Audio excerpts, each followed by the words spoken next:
महाराष्ट्र के उप मुख्यमंत्री देवेंद्र फडणवीस ने आज एक बड़ा दावा किया है। उन्होंने कहा कि 23 नवंबर 2019 की सुबह हुई शपथ विधि एनसीपी सुप्रीमो शरद पवार की सहमति से हुई थी। हालांकि यह सरकार महज 72 घंटों के भीतर ही गिर गई थी। फडणवीस ने कहा कि शरद पवार से चर्चा के बाद मैंने और अजित पवार ने सुबह के समय मुख्यमंत्री और उप मुख्यमंत्री पद की शपथ ली थी। देवेंद्र फडणवीस के इस दावे के बाद महाराष्ट्र की सियासत में हड़कंप मचा हुआ है।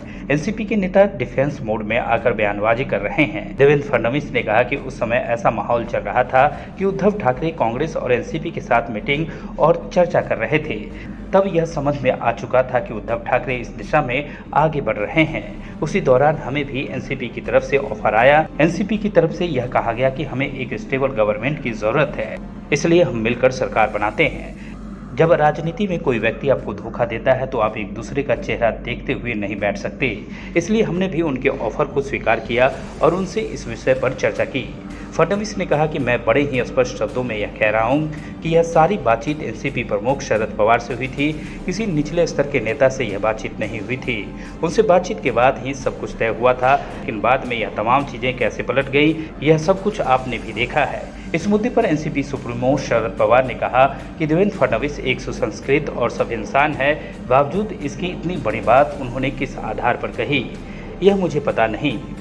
वह इस तरह का बयान देंगे मुझे कभी नहीं लगा था। फडणवीस ने कहा कि इस तरह से हमें एनसीपी के साथ भी विश्वासघात मिला। हालांकि पहले व्यक्ति ने हमें ज्यादा बड़ा धोखा दिया था, क्योंकि वह कोई अनजान नहीं बल्कि अपना आदमी था। फडणवीस ने कहा कि आप इसे सुबह की शपथ विधि कहें या फिर आधी रात की, इससे कोई फर्क नहीं पड़ता, क्योंकि अब यह गुजरे जमाने की बात हो चुकी है।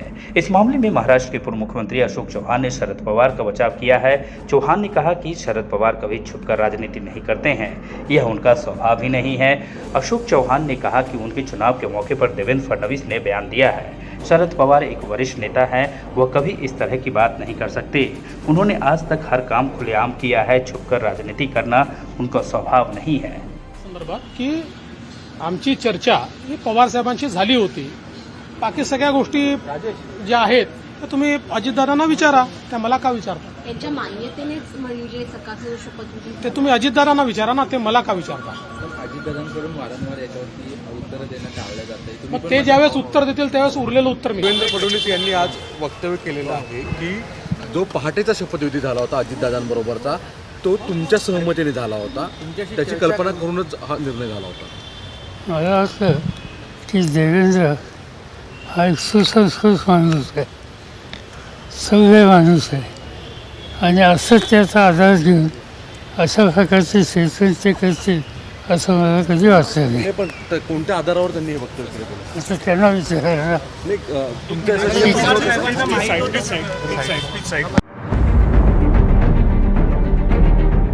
माझी मुंबई माझं घर Kings my home science Sonapatti इथे सुरू आहे। सर्वसामान्यांच्या खिशाला परवडणारी घरे आजच बुक करा। आज नाही तर कधीच नाही। 41 लाखांपासून 64 लाखांपर्यंत सर्व करा सहित। CEN न्यूज देश प्रदेश की ताजा तरीन खबरों के लिए CEN न्यूज को सब्सक्राइब करें और रहें पल पल की खबर से हर पल बाखबर।